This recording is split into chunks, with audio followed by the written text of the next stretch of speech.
everybody. I am very pleased to introduce today's guest speaker, our very own CanScribe alumni, Emily Marshall. Emily graduated with honors in January 2024. She's been transcribing with the Australian company iMedX since the beginning of March. Welcome, Emily. Good to be here. Awesome. I'm so happy that you are here. We were able to get this set up. Yeah. So just to get warmed up, can you tell me what led you to take the MTHCS program to begin with? For sure. So I'm actually a teacher by trade. I did that for a number of years on call. And then I actually moved to a new area where I met my now husband. And then we moved to a rural homestead. So I found it just difficult. We're not very close to a town. Road is not serviced very well. So I was looking for something that had a flexible schedule that I could do from home, but that was still interesting and dynamic, and something that was still stimulating. But I must say, teaching has a lot of homework, and I was looking for a job with a little less homework. And so I actually met someone here who had a very similar life journey to me. She was also a teacher, and then moved out to a property where it just didn't make sense to be driving back and forth. So she recommended this program to me, or this job, and then she had actually taken the program through CanScribe as well. And it just sounded like a great fit. So I looked up some reviews. I spoke with some of the recruiters. Everyone was so friendly, so helpful, that I just decided to go for it. Well, that's awesome. So after graduation, just because I know that you just finished this year, actually, so how did you find the transition to the workforce? I must admit, I was pretty nervous at first. It was really nice to be in such a supportive time at CanScribe, but I really liked how the program was set up. You start very much a little bit on your own, and then I really liked the practicum. I felt that was a really good, helpful way to transition to the workforce. I found myself taking it more seriously like a job, kind of structuring my days as if it was a job. And so by the time I got into the workforce, I found it actually to be a fairly smooth transition. And of course, the first day of work, you got the first day of work jitters. But I was really pleasantly surprised at how well prepared the program made me. I'm really lucky the company I work with, iMedX, has a really great transition program. So I was with a mentor, and I just kept getting all this really good feedback. Like, do you have a medical background? Like, what, how your researching skills are so great. And I wanted to take a little bit of credit, but honestly, I was like, this is the program. Like, CanScribe has prepared me so well that I was, the nerves just went away, and I was able to get some confidence right off the bat. And it went a lot smoother than expected. So I was really impressed with CanScribe in how well they were able to prepare me. Well, that's perfect. Just sort of in addition to that, I'm curious because a lot of people are worried about their listening ear because we have so many tough dictations in the program. So how did you feel your ear was ready? How did you find that aspect of moving into the workforce? Yeah, I mean, it's something that's still definitely very much ongoing. But there were a lot of almost trickier dictators in the CanScribe program. Yeah. And so I did find that, my ear was pretty ready. It's always just going to be a bit of a learning curve, but one of the, best pieces of advice is to like, when you make mistakes, to go back to that transcription and to listen back to those mistakes. And I still carry that forward with me in the workplace. So it's something that you're always training, but it's really neat to notice how far you've come. And how much that skill, and interestingly, like, if you take a few days off, how it can kind of take those first couple of transcriptions to sort of get back into it, but then it's like a muscle memory, then you definitely just dive back in. And I mean, I work with an Australian company as well, so I have accents on my side, and then some of them are like accents on accents, like Australians that are from India or Australians that are from Ireland, and so there's kind of a combination of accents. So there can definitely be some challenging times, but no more challenging than some of the trickier transcriptions that were in the practicum and in the program. So I would say it's very comparable in the way that it trains your ear. Perfect. Okay. How did you find the adjustment to working for an Australian account beyond just the accents? Yeah, so yeah, the accents were definitely something. The spelling of words, because they use British Australian spelling. Mm, So, for yeah. example, like specialize as an S instead of a Z. So that's definitely a bit of a transition. And then one of the worst ones for me was in CanScribe, the account specifics is you type out every number, Hmm. and there for the numbers 1 to 10, you use the like The alphabet word. Yep. spelling of Yep. it. So like some of the habits are tough to break, Yeah. for sure. But you just got to be patient with yourself. You just got to take some time. And then something like for the spelling, having tools in your toolkit. So I'm pretty lucky that the program through my company has an auto text built in. So if I Yeah. know there's words I'm consistently getting wrong, I put those into the auto text, and then if I make that mistake, it catches it for me. So figuring out little tricks that can help you um, transition easier so that you're not making the same mistakes over and over again. But it is also just being patient with yourself and recognizing it's a learning curve. And I have a document of feedback that I've gotten. Simple things like the Australian date is a different format than the Canadian date. So just having those kind of ones that are kind of the main ones, and whether you put that on a post-it for yourself or whether you make a document or however you're gonna manage that, making it easier for yourself. How are you going to help yourself succeed by using those little tips and tools? Because there's a lot to think about and going on in MT, so you want to make it as easy for yourself as you can. Yeah. And I remember too, from people I've talked to that work for Australian accounts, like the different medications, the Australian drugs, and the slang terms that they use there that we don't use here. So, Totally. so Yeah. some of that different applying your researching skills to different things that maybe you did before. Yeah. Yeah. And then I'm lucky too that we have like an ongoing Skype group. So if there's things I'm unsure about, some Oz slang that I haven't heard before, we also are lucky that we have a bit of a team environment. Oh, nice. So checking in. But I also find too, like when you're in CanScribe, yes, you are maybe seeing some of the same medications because you're bouncing all over the place. It's not like you're so used to a set of medications and then they get swapped out on you. Hmm. So, when you're in the new workforce, you're kind of learning all that stuff anyway. So then now I'm lucky I'm in relatively the same department with a few switches around. So then you just kind of pick that up as a new language too. And then you just sort of adjust to the new medications and yeah. Yeah, I know myself. I heard the same medications so repeatedly because you have the same doctors. They tend to like to Yeah. give the same meds. So after a while, you just kind of naturally have them memorized. I was Totally, gonna which is ask. one of the nice things. Oh, sorry to interrupt. No, One, you one of go the ahead. nice things about transitioning is that CanScribe, they throw everything you at once, which is great because you learn a lot. But in the workforce, typically you're either, yeah, like you say, with the same doctors or within the same hospital or within the same specialization. Mhm. So it is nice that it funnels down a little bit for you so you can get a bit more familiar instead of Yeah, trying to learn everything. yeah, a lot more repetition down the road. Totally. I was going to ask if you could go back and speak to yourself as a student at CanScribe, what might you say to yourself? I would definitely remind myself to slow down, be patient, give yourself a little bit of grace. There's a lot to take on in the world of MT. And so, yeah, it's not a race. Just take your time and really try to break the information down and really learn it instead of just trying to rush through it. That's just been my tendency in my whole life. Hmm. So it definitely applied to this. And then to really take advantage of the program itself. There, like for example, this webinar, I'm a very self-directed, independent person, which this program worked well for me in that way. But I didn't necessarily reach out and utilize all the resources that the program had to offer. Maybe more so until I got to the practicum and I engaged with you. Then I really felt that connection to the program. Where now looking back, I realized I could have forged that connection earlier. Yeah, So I would have yeah, definitely tried to start that earlier because it just yeah, there's so much out there that everyone that I talk to at CanScribe is so kind and so supportive. So just utilizing that like right from the get go. perfect. Yeah, you sound a bit like me as a student. I also very independent, although I just don't like asking for help. So Well, exactly that's that the too. hindrance.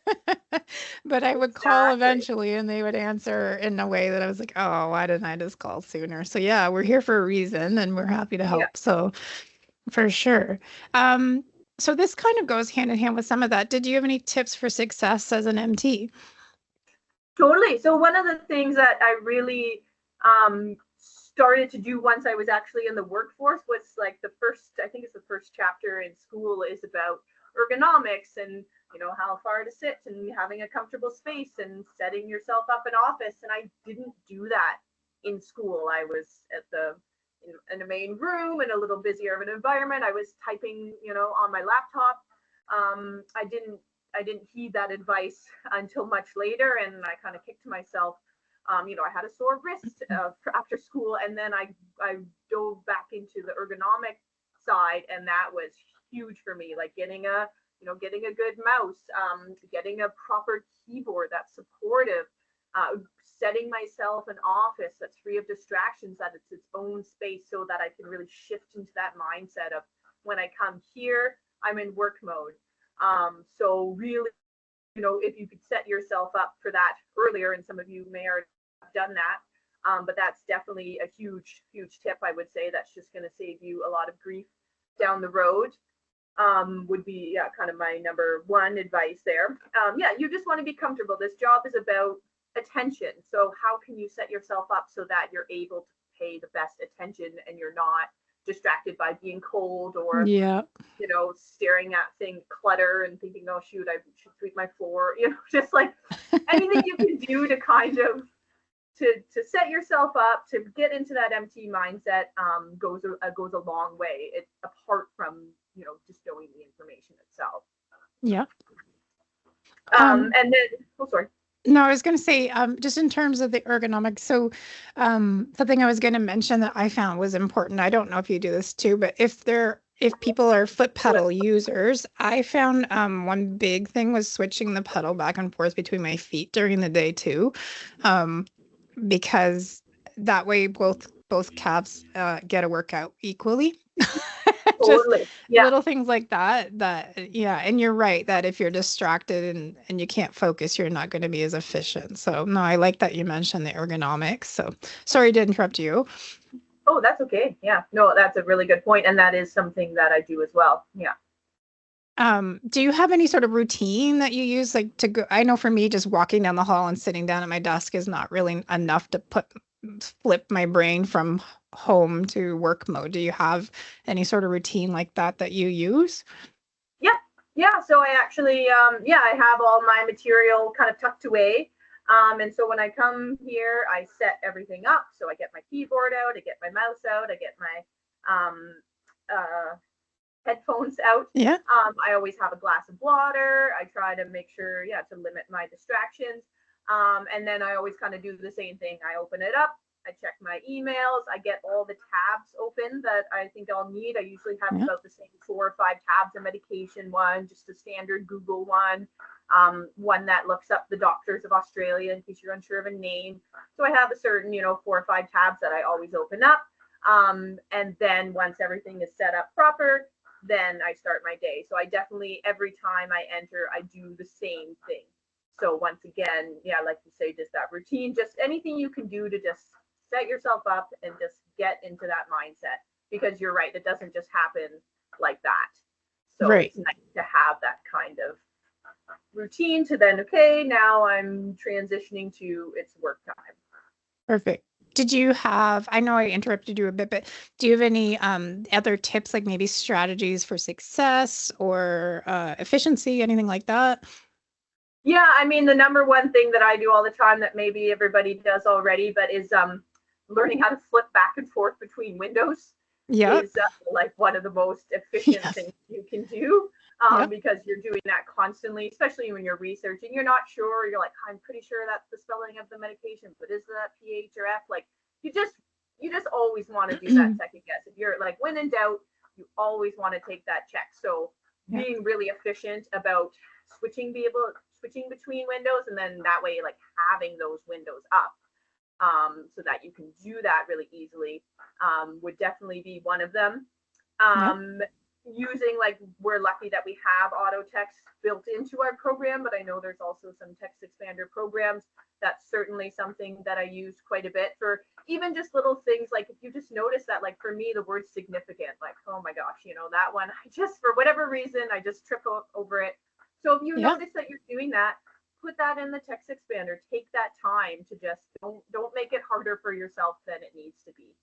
Yeah. So just Yeah. kind of being aware of those patterns that you have and how can you smooth those out for yourself. Yes. Yep. Or words you spell incorrectly quite often. You can always Exactly. or type. Like Exactly. Even something like TEH, like, have you yeah, spelled the wrong all the time? I Just do that putting all that the in so time. that Yep. TEH connects to the, and you just don't have to go back. So I yeah. have that too. No, I do you? have that exact. So just to explain to anybody, so my shortcut is TEH because that'll be how I accidentally type it. And then the expansion is THE. So it just automatically corrects. Gauge is another one. I'm constantly getting the vowels flipped. Yeah. So yeah, it's handy for things that you consistently either spell incorrectly or your fingers don't want to Yeah. type it properly. It's handy for those things too. So things you wouldn't necessarily think about using a text expander for is Exactly. quite Yeah. useful. Yeah. Are the things that probably save you the most time, because how many times do you spell the word the? Like, it's a lot. Yes, a So lot. yeah, Yeah. it's great for the medical terminology that you don't want to spell out, but it's almost even better for those silly little mistakes that come up time and time again. Yeah. Or even your really repetitive doctors. I had doctors that would start the reports or say certain sentences every time. Like I had the pleasure of seeing, and then the Yeah, person's name. So you could use text expanders. Once you get to know your doctors and the typical phrases they use, you can use it for that too, which is awesome. I loved it for that.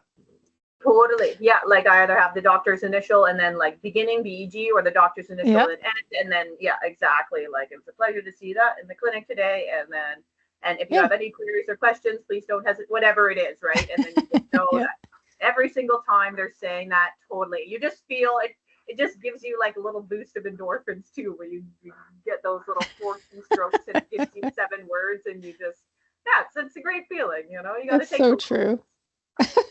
So I'm just curious then, are your reports mostly straight transcription then, or are you doing editing as well?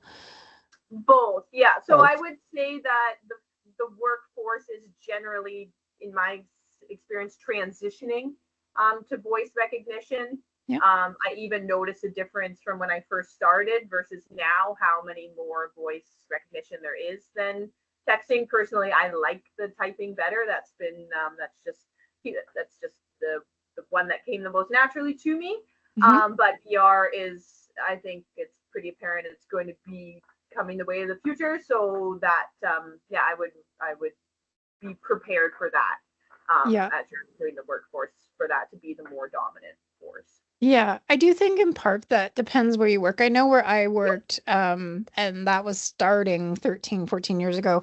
It actually just start back then, 97% of what I did was speech recognition. I'm the opposite of you. I actually prefer speech recognition.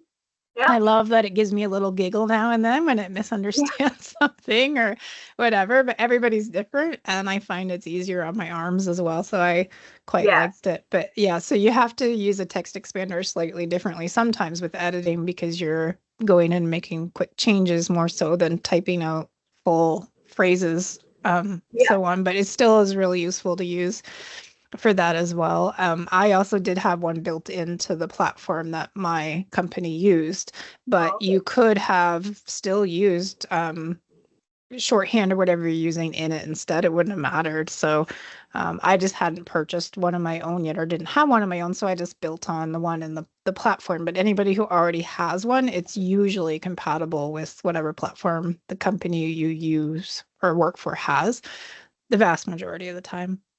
Yeah. And then Um, it's easier to stay with the one you're familiar with. You're learning a lot in your new job already. So if the text expander is one you're comfortable with, rather than trying to take on a new text expander and a new yeah. job, like, make it easy for yourself. Yeah, although sometimes like I do recommend backing up your shortcuts, like your text expander, you can back it up to a folder on your computer and sometimes depending on the platform you use, you could upload it. It would just, again, depend on where you're working, but I do recommend backing up your text expander information regularly just in case, and maybe put it on like a external hard drive, just in case something happened to your computer, then you're not losing hundreds of shortcuts. Yeah, But totally. yeah, Yeah, no, that's a anyway, good tip as well. yeah. And by the way, everyone who's watching, the chat is open. Emily can see the chat. So if you did have questions, feel free to start jotting them in, and we can answer those. I was just curious too if you had any final thoughts or advice for the students that are here watching. Yeah, so one of the biggest things in this program that you're going to deal with constantly is feedback.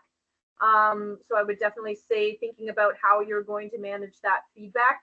Sometimes it can feel, I mean, this job is basically asking you to be pretty much perfect. So, you're going to receive a bit of feedback, and some days it's easier to take than others. So trying to set up a way that you can take that feedback and deal with it, whether it's, making yourself a document or however you're going to remember that. Try not to ruminate over it too much, try not to be too hard on yourself. And really remembering at the end of the day what matters. You can get yourself all tied up in the loop about commas or, some of the more nitty gritty details, but remembering at the end of the day that it's patient care that you're really there for, and really trying to tell yourself, the story of that patient. And I think that gives you a lot more meaning into the work that you're doing. It's going to make it a lot more enjoyable for you, and it's going to really remind you of what really matters in the job. Mm-hmm.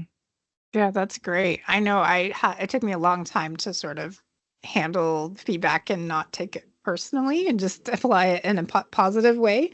And yeah, it's perfect to start practicing that as a student because clearly the instructors are giving you feedback in your Yeah, a graded lot of it. work. Yeah, and in practicum, as Emily knows, there's quite a bit of feedback there too. So, yeah, just learning to organize that, take note of things, and just use it to get better. Because I know if I think back to feedback I've received, I don't always feel great getting it, but it sure made me a better employee or MT or anything like that. So it's always meant that to help you guys improve and not meant negatively. But if you have questions about it too, don't be shy to ask. If Totally. Yeah. feedback isn't clear or you're finding you're getting the same comments or about the same thing repeatedly, then maybe call in and ask questions about that. Do you find, then you said you had a mentor, so obviously Yeah. where you're working, if you have questions about the feedback, you've got someone you can ask. Yeah, exactly. Yeah, and that was great. That was just a really, I don't know how other companies do it, but that was such a nice way to enter into the company. You just felt completely supported, and she was just right there with me. So anytime I had Nice. questions, yeah, because I mean, they have an account specific website where you can look up a lot of the answers, and that's something I still utilize as well. But just having that instant answer right there, and having someone who has experience, and even makes you feel some better, like, oh yeah, when I was starting out I made that mistake all the time too, like having Hmm. that relationship, so you just don't feel so alone, and you don't take that feedback so harshly because you realize like everybody's been there, everybody makes mistakes, really helped a lot. Yeah. Yeah, that, yeah, where I worked at, you were on your own. But think too how much tech has changed over 13 years. So we didn't have the messaging boards. You were very much on your own, just taking notes and applying that to future reports, which was okay. Just I love the way it sounds like your company is set up. That's very friendly and supportive. So that's lovely. Um, Yeah, makes a big Anything difference. else? Yeah. Did you have any um other advice before we look at any questions? yeah, I would just say I think what a lot of people are drawn to this job for is the flexibility, is the work at home lifestyle, is the way you can sort of balance your work and life. So remembering that, and really as much as you can making the job work for you. So, I'm lucky enough I get to set my own schedule. I think that's fairly standard in this role with For the some most part, exceptions, yeah. Yeah, you the odd know, company and will so have required hours for sure, but I yeah. think the majority are fairly flexible. Yeah. So, remembering that, and figuring out, okay, when does it work best for me? And, remembering to take those breaks, and that, we are fortunate enough most of the time that you're here at home. So whether it's, because then you get to spend more time with your kids or your pets, or I live on a homestead, and I love being able to work for a little bit and then to go out in my garden or to go see the chickens and to go see my dog. So really remembering too that it is one of the benefits of this job is that work-life balance, and remembering to help the job work for you as much as you're working for it. Yeah. We have a question from Katie. She said, how did you go from your practicum to working for iMedX? Did you have to apply with them? Yes, yeah. So I did apply. So like Lori said, I graduated at the very end of January. I was searching for a job for about 3 weeks. I applied using the list. So after you graduate, CanScribe's amazing in supporting your job search. So they send you that list of companies that they have a good relationship with. So I just went through and applied to those companies, and then iMedX reached out to me, and then I applied with them, and things went well. Perfect. I will say I do find hiring with the work from home companies comes in waves. So I will say if you're graduating at a part where there's a bit of a lull, look beyond the list that we give you. I know anytime I go on Job Bank Canada or Indeed, any of those types of places, and I search transcription and I don't put in a location, a lot of stuff will come up. You can work for places from home that aren't necessarily in your province. So really have a look. I see them pop up locally in the city that I live in here and there. I don't live in a huge city. It's about 80,000. And I do see them popping up. So don't just necessarily stick to the list we have if we're in a bit of a hiring lull. Really look, be creative, do the footwork, call around, and so on. What about job listings that require years of experience? So I will say CanScribe is considered to be 1 to 2 years of experience. So unless they're asking for 5 or more, I would still apply because you've been here working on reports for a year. So, and you've done acute care and you've done SOAP notes and all kinds of different specialties, which, I mean, we give everything we can think of to you to try to make sure that you'll be ready because you'll have had experience with all the accents, all the report types, quality differences in dictators, to just try to make sure that you're ready. And I know as a student, because I took the course too, and Emily can attest that a lot of them, as she said, are frustrating at the time, but I appreciated them after the fact because I know when I graduated, I didn't feel like, oh gosh, I don't know if I'm ready for this. And then as I got out there, I thought, okay, my ear is better than I thought because I had been used to those tougher dictators. And when I did get a tough one, maybe Emily can tell us about her first really tough report. But I remember my first one was on the second day on the job and just following the same routine I would have at work or in CanScribe and the research and stuff and trying to not panic. But having that routine having been built up over the years. Do you remember, Emily, your very first one that was really, really hard to hear? Yeah, it was. Yeah, it just sounds like they're not like there's just a whole other language. Yeah. And, yeah, it could be very frustrating for sure. Yeah. And then I'm just curious because I know I found I was like, okay, I'm just going to go through the same routine pretty much that I would have before. Did you find that was true for you? Have you kind of changed the way you tackle doing a tough report now? A little bit, well, like some of it because of my program. Like we're really lucky we can put in timestamps.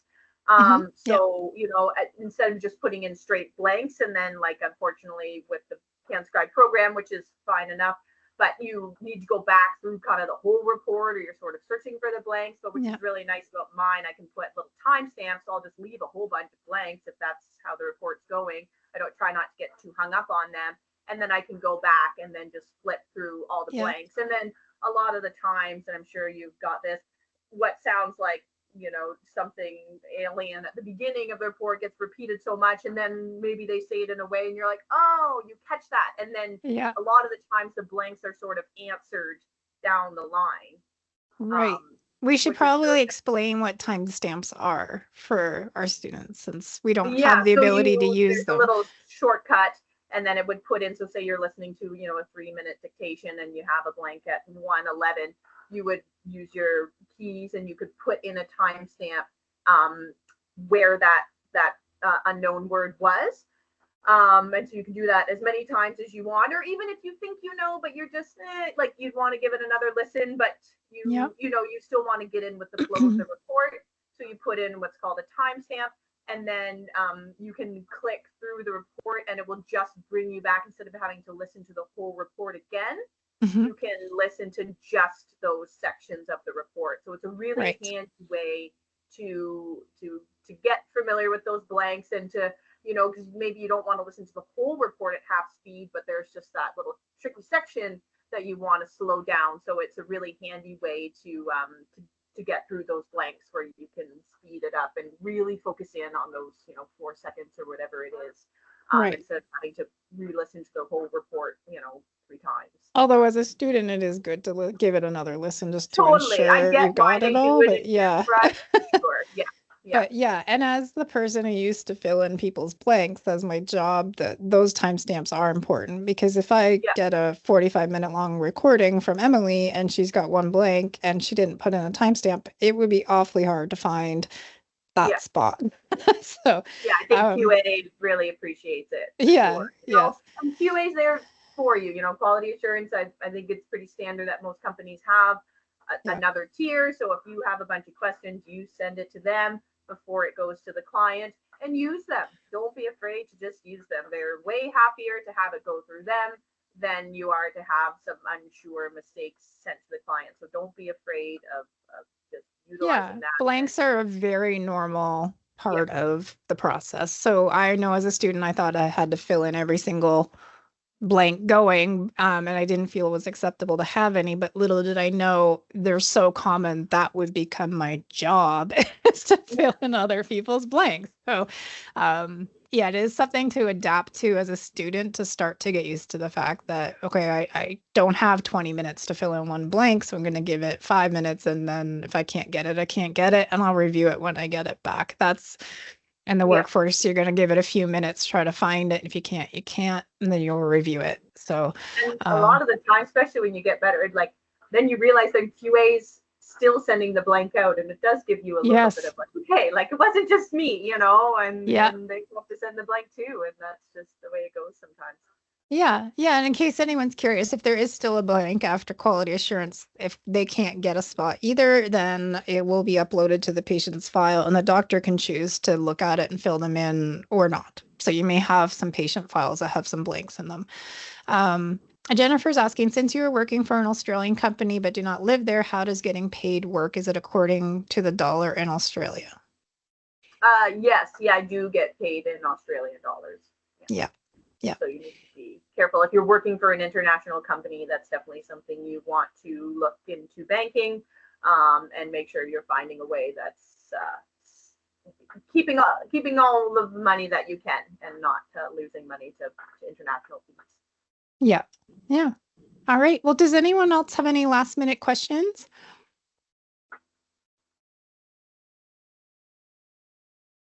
Okay. Well, I don't see anyone typing there. Well, Emily, I want to say thank you so much for coming today. I was really excited when you agreed to join us today. It was my pleasure to have Emily as a practicum student. So I was like, oh yeah, I want to have Emily come back. So thank you so much. This has been a lot of really great information, and actually some tips and tricks we don't normally get into during guest speaker spots. So thank you so much for that. There's some of our students saying thank you to you as well. We really appreciate your time. I just want to make sure that there aren't any last minute questions coming in along with the thank you. Thank you so much. This was incredibly helpful and reassuring. So yeah, perfect. Thank you so much, Emily. Thank you to everyone for joining today. And again, just like Emily said, don't be shy to call in and ask questions, take advantage of the resources. That's what we're here for. And hopefully you can all be as successful as Emily was. Thank you so much for asking me, Lori. It was awesome being here. And good luck to everybody. Thank you for taking the time to listen today. Thanks. Everybody have a fantastic day.